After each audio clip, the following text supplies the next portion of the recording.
Hello and welcome. You're watching Global Lens. I'm Parikshit Luthra. Over 30 world leaders are set to gather in Malaysia next week for the ASEAN Summit. US President Donald Trump, Chinese Premier Li Qiang, Japan's newly sworn-in Prime Minister Sane Takaichi, and Brazilian President Luiz Inácio Lula da Silva are among the key attendees. Prime Minister Narendra Modi, however, has opted for virtual participation. Experts view Prime Minister Modi's physical absence as a decision to avoid a possible meeting with the US President Trump.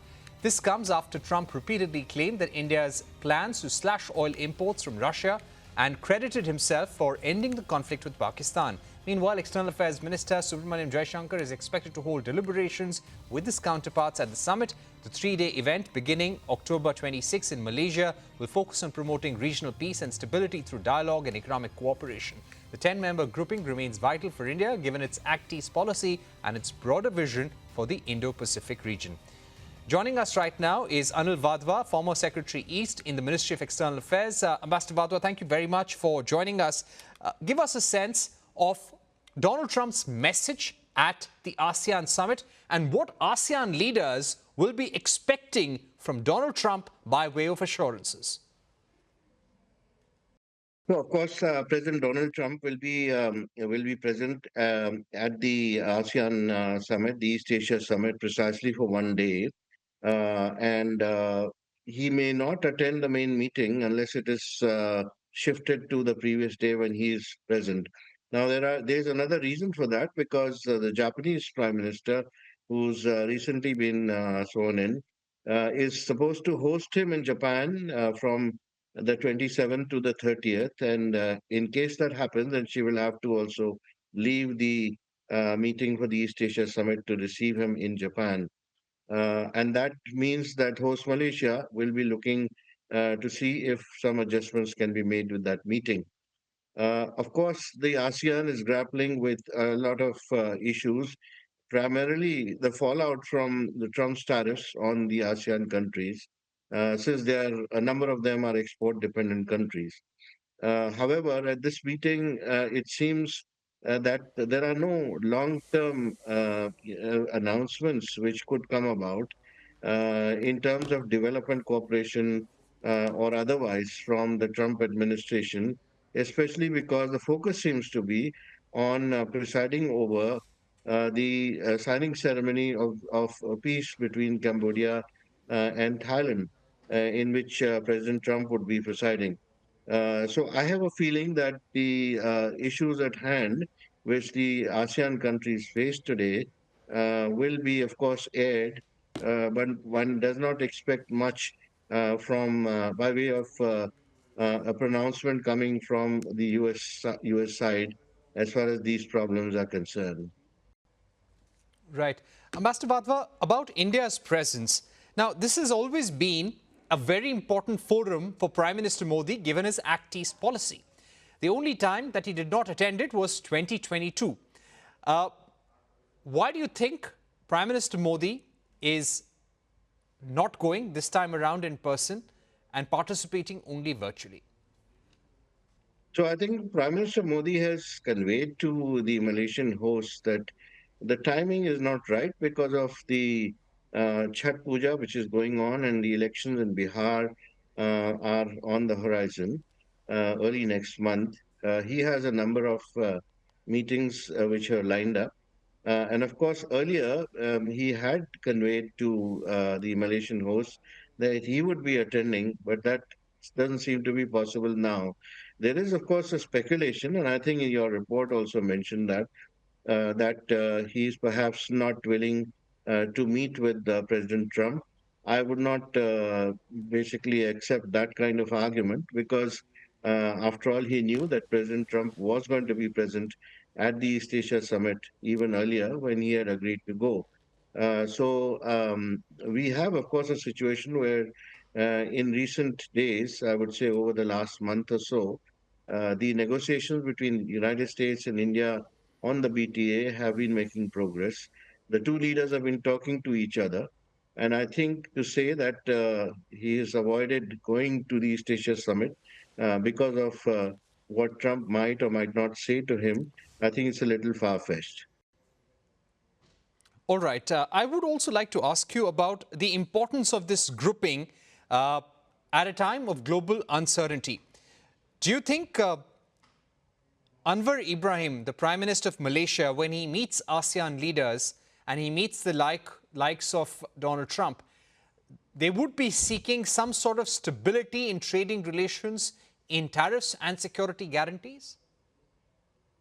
Absolutely. I think the main issue which confronts the countries of ASEAN today are internal. First of all, the civil war in Myanmar, in which the United States will, going forward, play a major role. The Myanmar military junta has announced elections in order that it gains legitimacy, and willy-nilly, if there is no emphasis on inclusivity in these elections, then ASEAN will have to will be forced to accept whatever verdict comes along. So I think some amount of support on inclusivity there would be something that the ASEAN countries would be looking for.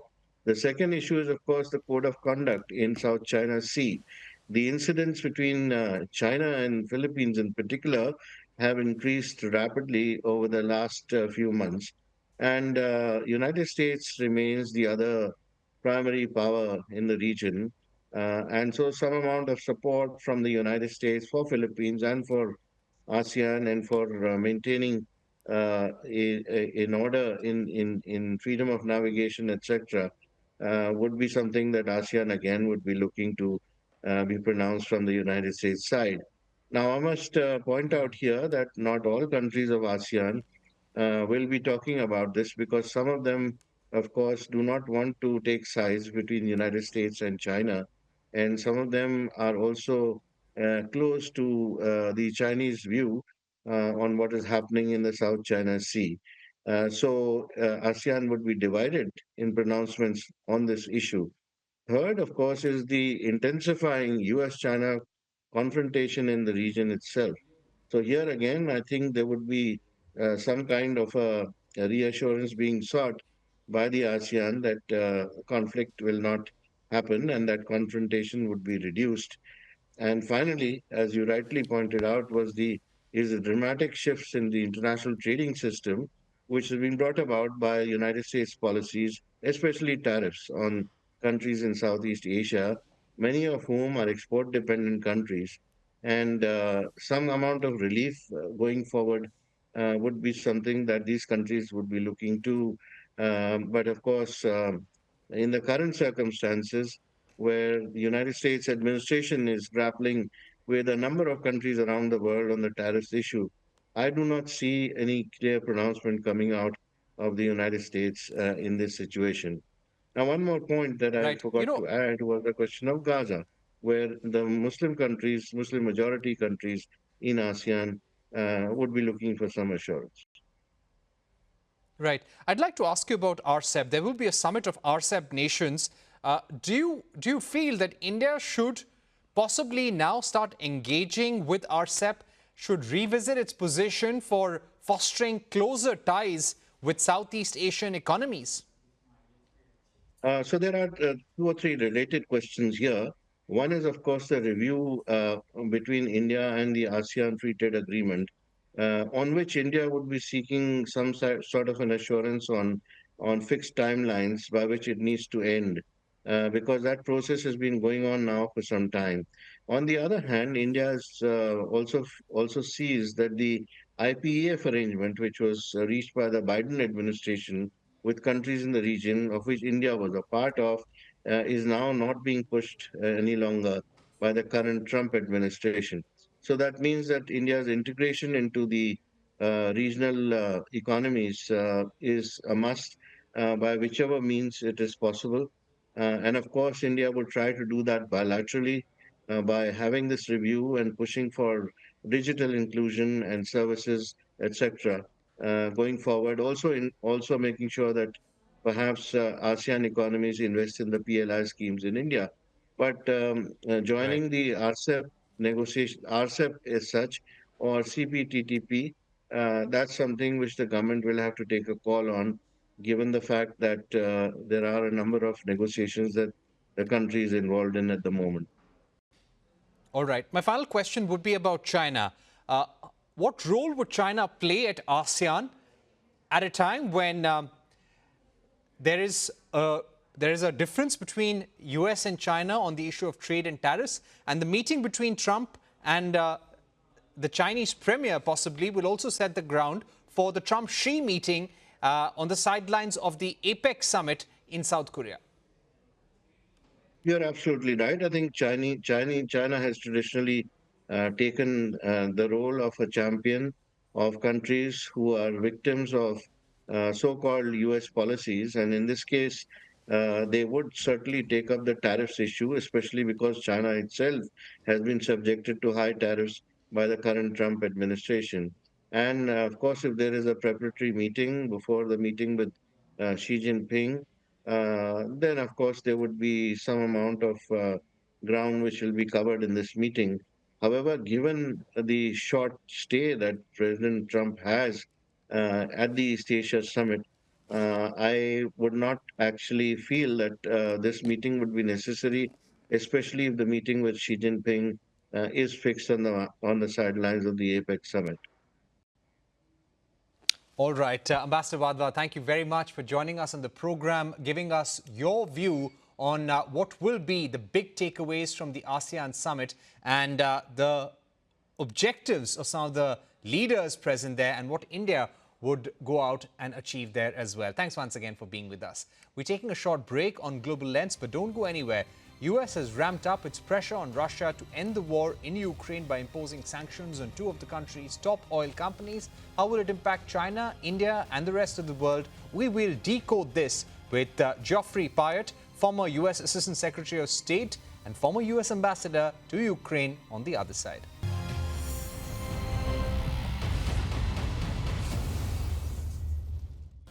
Welcome back to Global Lens. Washington has turned up the heat on Moscow by imposing sanctions on Russia's two biggest oil companies, Rosneft and Lukoil. Russian President Vladimir Putin downplayed the impact, saying it won't cause much harm to the country's economy. Trump responded, saying he will see how it works out in 6 months. The European Union joined the United States with more economic sanctions on Russia as it unveiled the 19th package of sanctions this week. In a press release, the U.S. Treasury Department said that the sanctions also apply to all entities in which Rosneft and Lukoil have direct or indirect ownership of over 50% or more. The sanctions could have major implications for China, which is the biggest buyer of Russian oil, followed by India. As per analysts, India imported 1.7 million barrels of Russian oil per day in October. Of this, 1.2 million barrels came from Rosneft and Lukoil alone.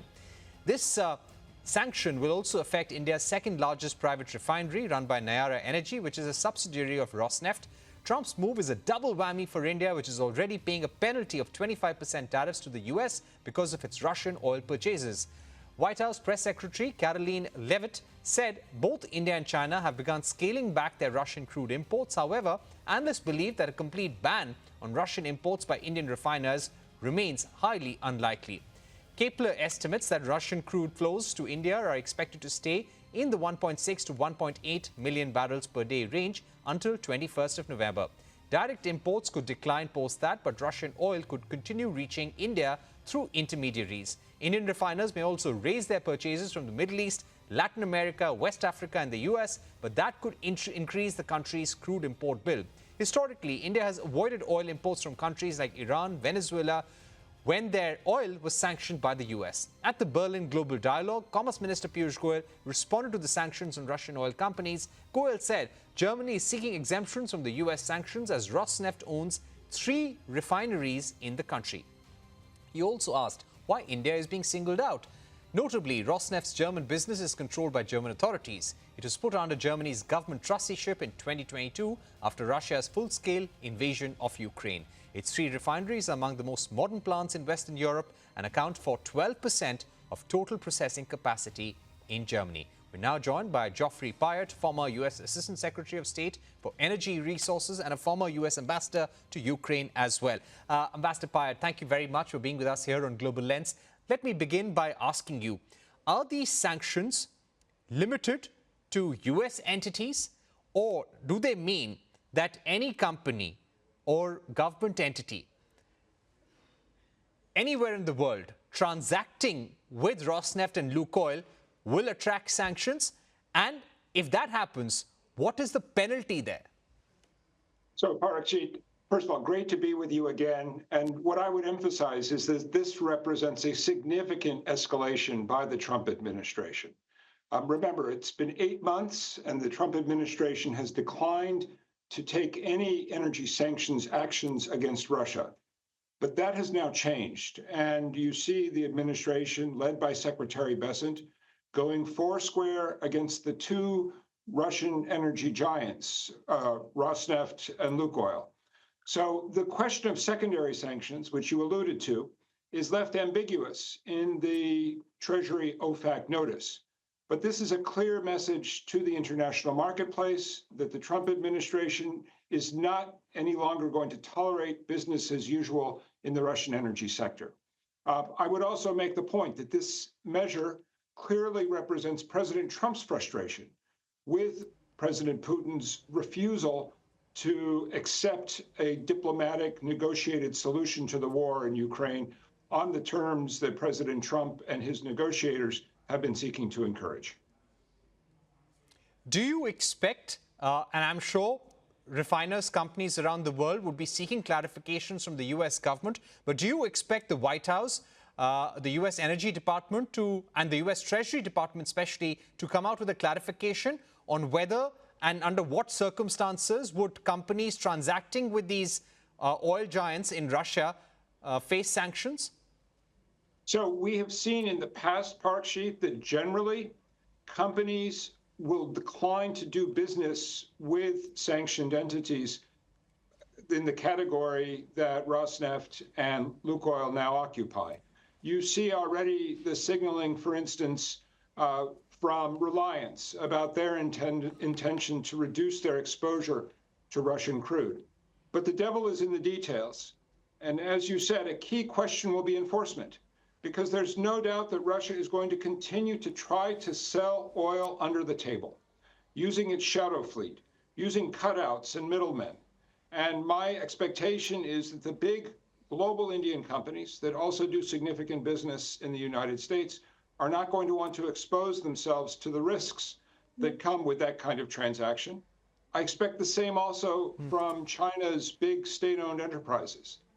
But we have to wait and see what happens with the smaller companies, and especially what we call the teapots in China, the small refineries that don't have the exposure to the U.S. market that the big companies have. But, and this is crucially important, this is going to drive down the price that Putin is able to get for his crude oil and will reduce the revenues that he is using to pursue his war against Ukraine. How much success will President Trump achieve with these sanctions? Rosneft and Lukoil account for 50% of Russia's oil exports to the world. Putin is saying that these sanctions will not have much impact. Yes, companies will not buy directly, but analysts here in India expect Russia to remain a part of the global energy mix, and similarly for India and China as well, because many companies buy from intermediaries, they don't buy from Russia directly. So keeping that in mind, how much success can Trump really achieve? So that depends on enforcement. In the Biden administration, you saw a very rigorous effort led by Treasury, supported by the Department of State in the White House, to follow the trail of these transactions and to go after the cutouts in the shadow fleet vessels. The Trump administration has to decide if they're going to follow a similarly rigorous approach.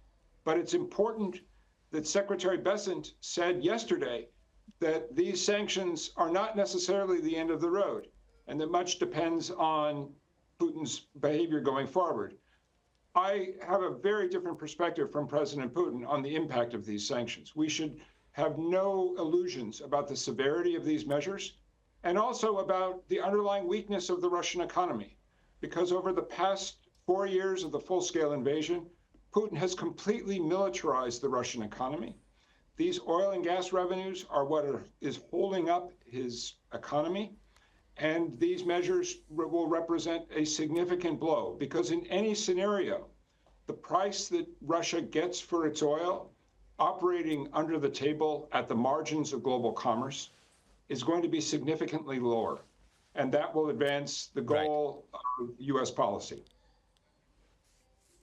You know, Ambassador Pyatt, I would also like to ask you, and this is a question that India's Commerce Minister Piyush Goyal raised in Berlin some time back. Why single out India?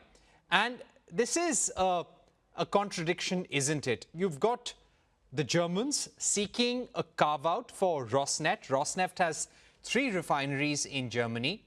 At the same time, India is not just being hit with US sanctions on Russian oil entities, but at the same time, there are 25% additional penalty tariffs only on India. So why do you think India is being treated in this manner? So, Parikshit, the first thing I would emphasize, as I've said publicly on a number of occasions, it is incredibly important that we reach a positive conclusion as fast as possible to the trade negotiations that Minister Goyal is leading along with Ambassador Greer here in the United States, because we have a strong interest on both sides in finding a way forward to strengthen the economic ties that are so important to our strategic relationship. India's oil commerce with Russia has been an obstacle to that in recent weeks, and I'm optimistic that the new signals from companies like Reliance, from Indian Oil, will help to remove that as an irritant and clear the way to a successful conclusion of the U.S.-India bilateral trade negotiations as fast as possible.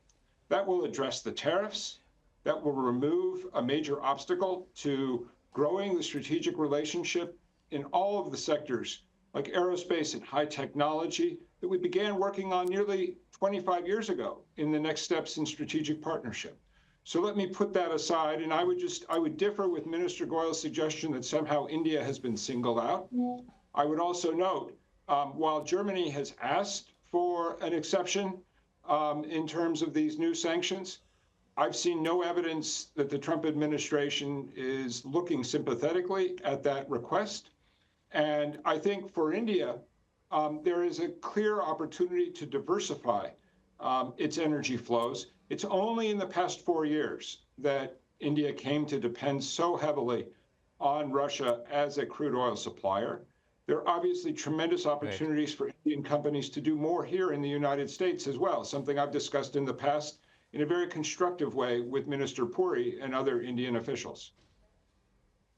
Right. Do you expect that if this Russia oil issue is resolved between India and the US, there will be a trade deal? Do you feel this is the only hurdle?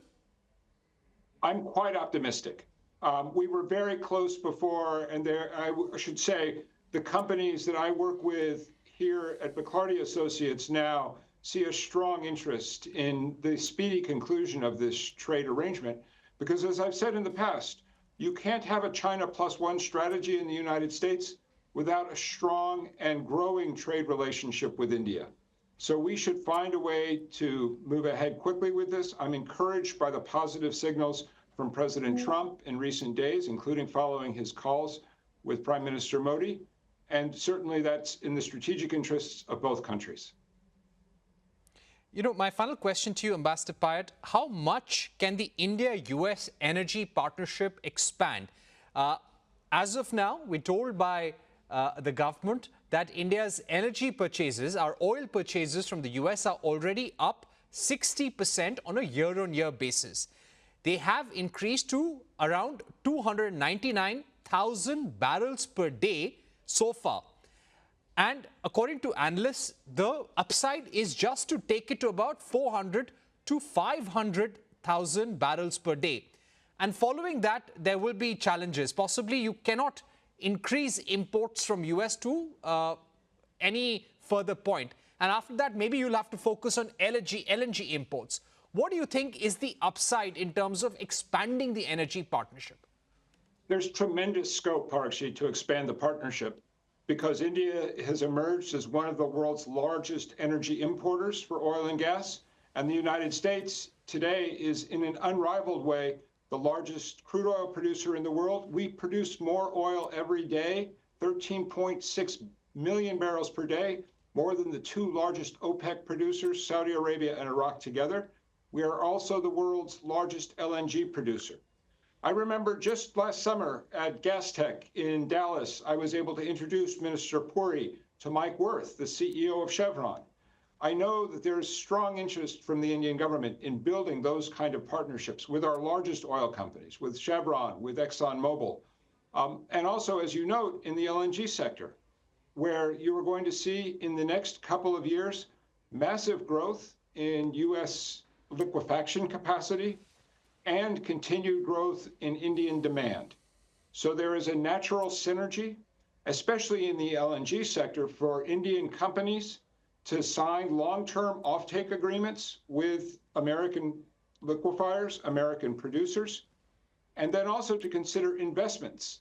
Just a few miles from us here in Washington, D.C., the Cove Point LNG facility, you drive up to it, and at the front gate is the logo of Gas India Limited, because Gale was a founding investor there. I would love to see more of that kind of investment by Indian companies on the Gulf Coast, where American gas production is growing so rapidly. So I'm very, very optimistic about this sector, and also the opportunities for continued convergence as American companies seek to reduce their exposure to China, and as Indian companies seek to reduce their exposure to Russia. All right, Ambassador Pyatt, thank you very much for joining us, explaining us the U.S. strategy comprehensively. With that, we come to the end of another edition of Global Lens. Thank you for watching. Goodbye.